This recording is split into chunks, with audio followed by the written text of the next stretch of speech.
So ayan guys, isang magandang araw sa inyo lahat. Mr. Ron Vlogs nga po pala. So nandito tayo ngayon sa ating official Facebook page at may ipapakita ko sa inyo dahil naimbitahan tayo ng isang napakagandang resort dito sa Nueva Ecija, dito sa may Cabanatuan. So nandito na tayo ngayon, makikita natin yung paligid. Yan oh. Napaka peaceful, payapang payapa at makakapag-relax talaga. So tara, pasok tayo. Nandito tayo ngayon sa Heaven Haven Campsite Cabanatuan, Nueva Ecija. So tara, pasok tayo guys. Papakita ko sa inyo kung gaano kaganda itong resort. So pagpasok pa lang, eto na yung bubungad sa atin. Yan. Yung kanilang mini swimming pool. Yan. Kita nyo, di ba? Eto oh. Welcome campers. Ayan. Heaven Haven Campsite Nueva Ecija. So ayan oh. Yan yung kanilang mini swimming pool. Itour ko kayo dito sa may bandang harapan. Meron din silang para sa mga kids.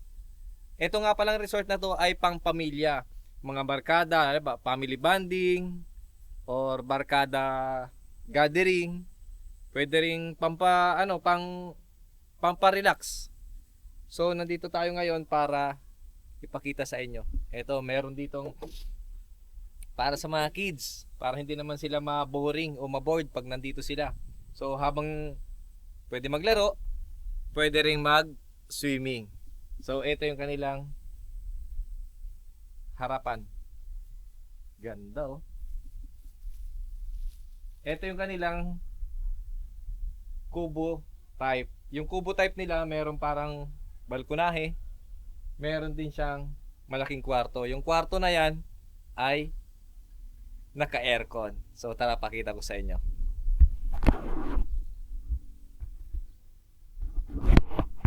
Yan. Pasok natin. Lamesa, may lababo, may lagayan ng mga gamit, divider, may mga outlet. And eto, yan. So may aircon. Etong kubo type na to ay kaya ng good for pwede ditong 3 magkakaibigan, pwede ditong 2. So sa kubo na to pwede matulog dito ang hanggang 5 katao. Ayan, maximum na yung 5 katao. Pero siya naka-design para siya sa pwede siya sa 4. Ayan. May foam. Pwede rin magpa-additional lang foam. Naka-aircon. Siyempre, ito yung kanilang parang balkonahe. So tara, tour ko naman kayo dito sa may maliit na kubo type. Ito yung kubo type naman nila. Pang couple. Yan. Ito yung mga gusto ng mga nagta-travel o mga nagka-camping na mag-couple. May A-type na couple kubo. Yan, meron siyang electric pa na turbo. Siyempre meron din siyang saksakan, may outlet din. 2 unan, and siyempre, kumpleto na rin sa kanilang beddings. Yan. Kanilang CR. Kumpleto. 2. May CR dito, may CR din dito. And ito yung pinakamaganda. Mamaya tutur ko kayo dyan dahil may natutulog pa ngayon dyan. So pasok muna tayo dito sa kanilang kabilang side. So nakita natin dito, good for 5 person maximum and good for 2 person para sa couple. Kung magkakaibigan, pwede ring 3. So dito naman tayo sa kanilang tent. Sipin nyo, may mga kubo na, may parang style bahay na kubo, tapos meron din silang tent sa labas. Itong tent na to, parang nasa loob din siya ng kubo. Ayan. So itong tent na to, good for pang-family na to. Ayan oh, ang laki ng tent nila. Ito yung tent nila na pwede sa 3 hanggang 4 na tao. Maximum na yung 4 na tao pwede dyan, magkakaibigan or yung mga magkakapatid pwede dyan, mga bata.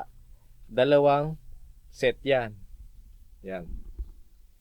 Katapat lang siya ng mini swimming pool. So kahit talagang gustong-gusto maligo ng inyong mga anak o mga kaibigan nyo, napakalapit lang. So, meron din sila dito parang style,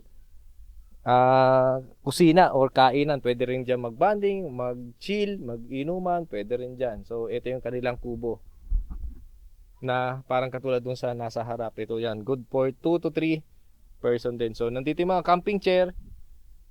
Meron din silang bonfire sa gabi. Pwede kayo magpa-bonfire sa gabi kasi included naman yan pag kayo'y nagpa-book dito. So dito naman sa harapan ng bonfire, meron ding 3 pang additional na kubo para sa couple. Yan, 3 additional na kubo. Yan ay pang couple pero pwede din siya sa 3 katao. Ayan. So ang kubo nila 1, 2, 3, 4, 5. To.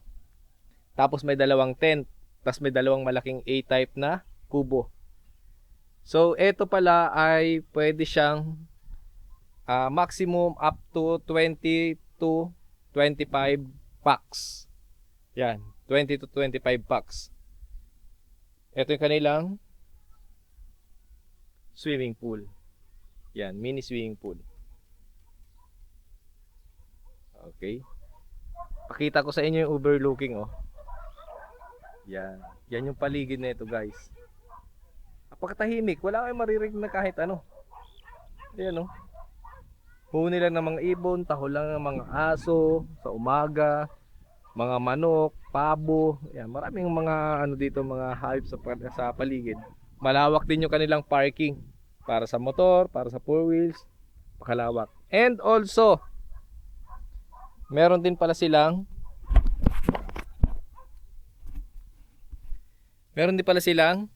ATV. Ito yung exciting part dito. Meron silang ATV.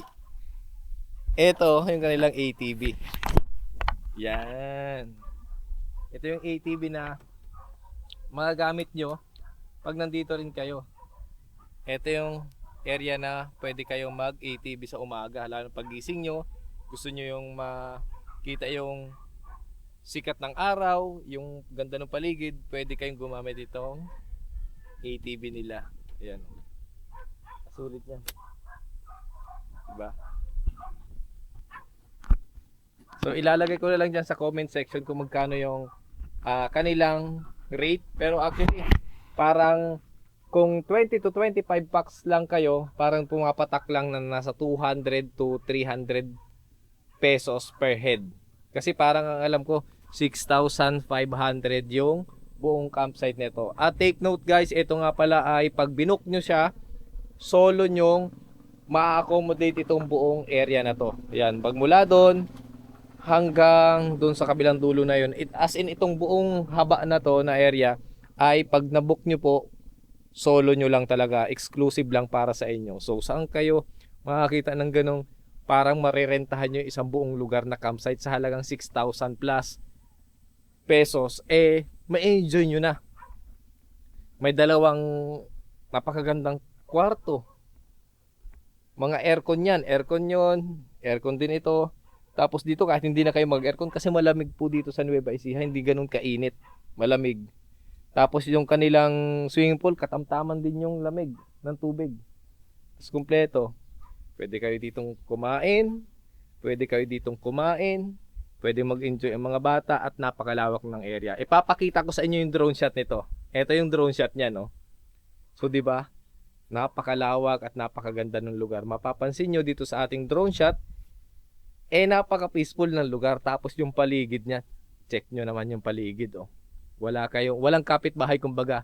Wala kayong madidistract kahit magkantahan kayo. At take note guys, meron din pala ditong video okay. Mamaya papakita ko sa inyo. So habang in-enjoy nyo yung drone shot, namnamin nyo muna yung napakagandang lugar.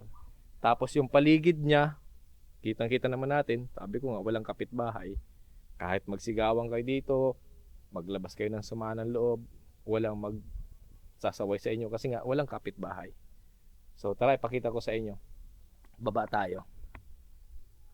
So dito naman, ito yung pinakang kusina nila. So may electric pan. Ito yung mga singer, oh. May video okay. So yung video okay niya may additional fee.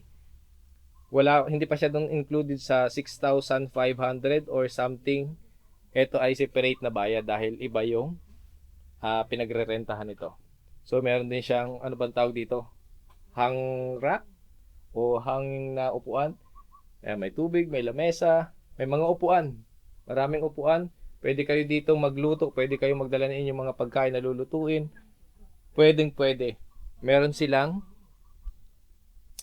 ihawan. Yan, may mga designated na basurahan. Ito yung kanilang kusina. Ayan, may rice cooker, may kaserola, may plato, may kutsilyo, may sandok, may gripo. Lahat na kompleto dyan. Magluluto na lang kayo. May kawali, o may gasol. So, kompleto na guys. Wala na kayong iisipin pa. Yung dalhin nyo na lang yung mga pwede nyo lutuin. Pwede nyong pwede nyong lutuin o kung ano mang gusto nyo dalhin. Pwede kasi nga may paglulutuan naman at kumpleto na rin sa kitchen utensils. So, ayun. Napakaganda at nag-enjoy tayo dito sa ating invite. Yan. Si Mr. Ron Vlogs nga pala ay invite lang dito sa Heaven Haven Campsite dito sa Nueva Ecija. Actually, last time nakapunta na rin tayo ng Heaven Haven sa Magallanes. Napakaganda din ng lugar. So, ayun. Ito muna yung ating upload ngayon. Salamat tayo, may invite. Nakapag-upload tayo sa ating YouTube channel. Sa mga gusto rin po, pwede nyo pa rin po akong bisitahin sa aking official Facebook page. Meron din po tayo dong araw-araw ng mga travel vlog na mga short video. So, dito sa Facebook, sa YouTube, long form video yung ina-upload natin para madetalye natin yung lugar. So sa mga gusto, mag-direct message lang po kayo sa official Facebook page. Sa Facebook po sa official Facebook page ng Heaven Haven Campsite. Meron po sila dyang official Facebook page at sumasagot din po sila sa inyong mga inquiry. So kung gusto may mga katanungan, pwede pa po kayo magtanong or may other pa kayo na ibang detalye, pwede po kayo mag-direct message. Ayan. Or mag-comment po kayo dyan sa baba kung ano po yung gusto nyo itanong or may ika-clarify pa kayo ng mga katanungan. So maraming salamat po muli. Ako po si Mr. Ron Vlogs at iniimbitahan ko po yung mga hindi pa nakapag-subscribe or nakapag-follow sa aking official Facebook page, Mr. Ron Vlogs. Dito, mag-subscribe po kayo sa aking official YouTube channel, Mr. Ron Vlogs din. So, sa mga TikTokeries naman, nag-upload din po tayo sa TikTok. Okay? Maraming salamat po muli. God bless, ingat, and kita-kits sa susunod nating episode sa mga vlog na katulad nito. Let's go! Maraming salamat. Peace! Let's go!